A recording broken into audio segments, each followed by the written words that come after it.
Congress party ఏర్పడి 2 సంవత్సరాల విజయోత్సవ సభలో భాగంగా తెలంగాణకు ప్రముఖ ఫుట్బాల్ దిగ్గజం లియోనెల్ మెస్సీ రాబోతున్నారు. ఇదే అంశం పైన మాట్లాడడానికి మనతో పాటు దూదిమెట్ల బాలరాజ్ యాదవ్ గారు ఉన్నారు. అన్న, ప్రపంచ ఫుట్బాల్ దిగ్గజం లియోనెల్ మెస్సీ తెలంగాణకు వస్తున్నాడు. తెలంగాణ బ్రాండ్ ఇమేజ్ ఇంకా పెరగడానికి అవకాశం ఉందని కాంగ్రెస్ పార్టీ నాయకులు చెప్తున్నారు. ఇప్పుడు లియోనెల్ మెస్సీ వస్తే ఎవరైనా స్వాగతం పలుకుతారు. కానీ లియోనెల్ మెస్సీ ఎందుకు వస్తున్నాడు? లియోనెల్ మెస్సీ రావడం ద్వారా తెలంగాణకు వచ్చే ప్రయోజనాలు ఏంటి? లియోనెల్ మెస్సీ రావడం ద్వారా మా హాస్టల్లో ఎస్సీ బీసీల హాస్టల్లో మెస్సులో మార్పులు వస్తే చాలు. మెస్సీ ద్వారా మా మెస్సులో మార్పు రావాలంటున్నాను. అంటే ఇలా 2 ఏళ్ల కాలంలో కాంగ్రెస్ పార్టీకి 2 ఏళ్ల కాలంలో మెస్సులో విషాహారం తిని కలుషితమైనటువంటి నీళ్లు తాగి అదేవిధంగా ఎలకలు ఖర్చి పాము కాట్ల గురై సుమారు 100 పైచలకు విద్యార్థులు చనిపోయినారు. అయ్యా మెస్సీ, నువ్వు ఇక్కడికి వచ్చి రేవంత్ రెడ్డితో ఫుట్బాలే కాదు, ఏదైతే హాస్టల్లోకి వెళ్ళి ఫుడ్ను పరిశీలించు. మెస్సీ గారు, ఫుట్బాలే కాదు నువ్వు ఆడాల్సింది, హాస్టల్లో ఫుడ్ను ఒకసారి పోయి చూసిరా. రేవంత్ రెడ్డి ఎట్లా ఆడుతున్నావు ఆట, పేద విద్యార్థులను ఎట్లా ఆట ఆడుకుంటా ఉన్నాడు. కాబట్టి మీరేమో మెస్సీతో ఫుట్బాల్ ఆడు, భవిష్యత్తులో రేవంత్ రెడ్డితో ఫుట్బాల్ ఆడతారు తెలంగాణ ప్రజలు. గతంలో ఫార్ములా ఈ రేస్ నిర్వహించినప్పుడు తెలంగాణ బ్రాండ్ ఇమేజ్ పెంచుతామని మీరు చెప్పినారు కదా, దానికి సంబంధించి ఎంతో అవినీతి జరిగింది. ఇవాళ ఒక మెస్సీ వస్తా ఉంటే రాదంతం చేస్తున్నారు ఏందని మాట్లాడుతున్నారు. గతంలో కూడా 2 సంవత్సరాల కాలంలో ఈయన ఏం చేసిండండి? దావోస్ పోయాడు, జపాన్ పోయాడు, దక్షిణ కొరియా పోయాడు, 2.5 లక్షల కోట్ల పెట్టుబడులు తెచ్చారు. ఒక్క పెట్టుబడి అని వచ్చినా, ఒక ఉద్యోగం అని వచ్చినా, ఒక కంపెనీ అని వచ్చినా, ఎడిపోయింది రైజింగ్ తెలంగాణ. రైజింగ్ తెలంగాణ పేరు లూజింగ్ తెలంగాణ చేస్తా ఉన్నారు. లూటీ తెలంగాణ చేస్తా ఉన్నారు. ఫ్యూచర్ సిటీలో భూములు ఓలు సేకరించారు, నువ్వు సేకరిస్తావా? రైతులకు ఏమైనా పరిహారం ఇస్తావా? అది కేసీఆర్ గారు ఆ రోజు ఫార్మాసిటీని చేద్దామని కేటీఆర్ గారి నాయకత్వంలో భూములు సేకరించింది. రైతుల దగ్గర రిక్వెస్ట్ చేసింది, భూములు సేకరించింది బీఆర్ఎస్ ప్రభుత్వం. ఆ రోజు కేసీఆర్ గారి నాయకత్వం, కేటీఆర్ గారి నాయకత్వంలో ఆ భూముల్ని వెనక తిరిగిస్తామన్నది నువ్వు. రైతుల్ని మొత్తం ఉద్ధరిస్తామన్నది నువ్వు. ఇచ్చినవా తిరిగి?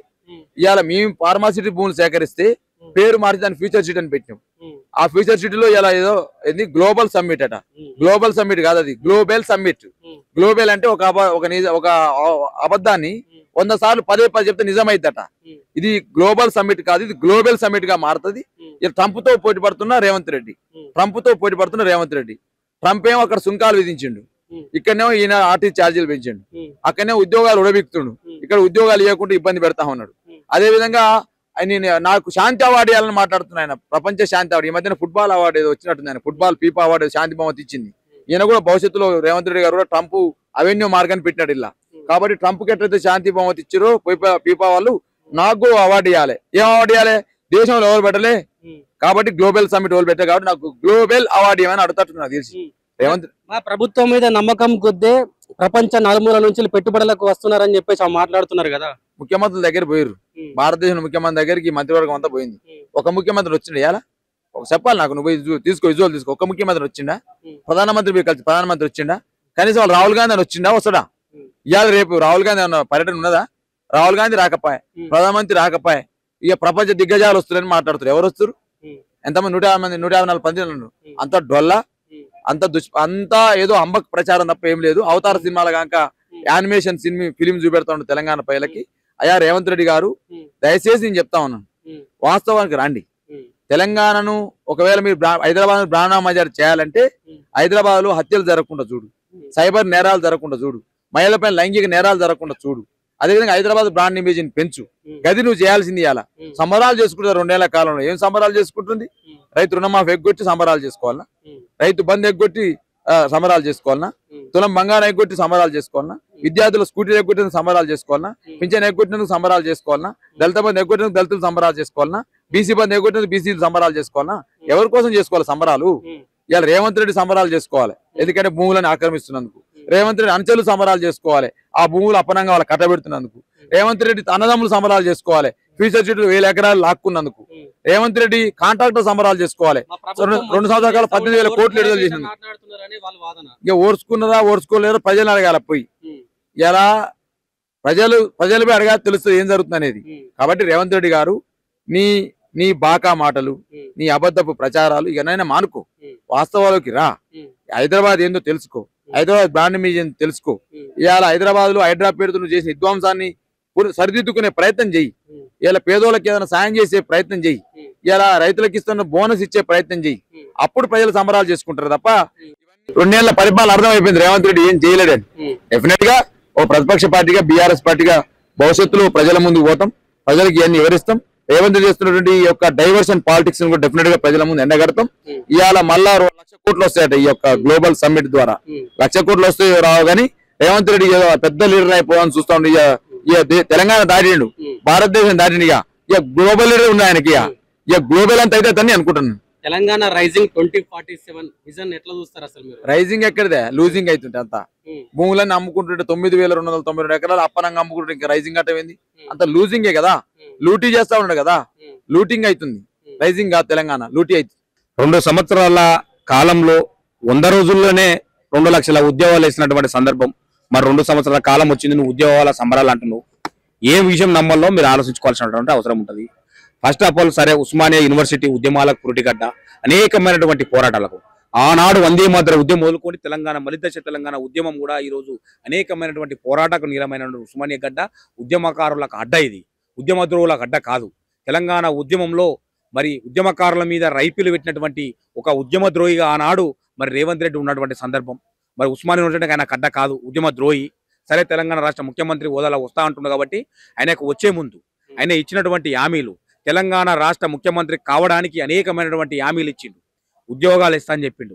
అనేకమైనటువంటి హామీలు ఇచ్చినటువంటి సందర్భంలో ఆ హామీలను నెరవేర్చి రారా నాయన. ఓ తెలంగాణ ముఖ్యమంత్రి, తెలంగాణ ద్రోహి అయినావు, అవన్నీ మేము మర్చిపోయినాము.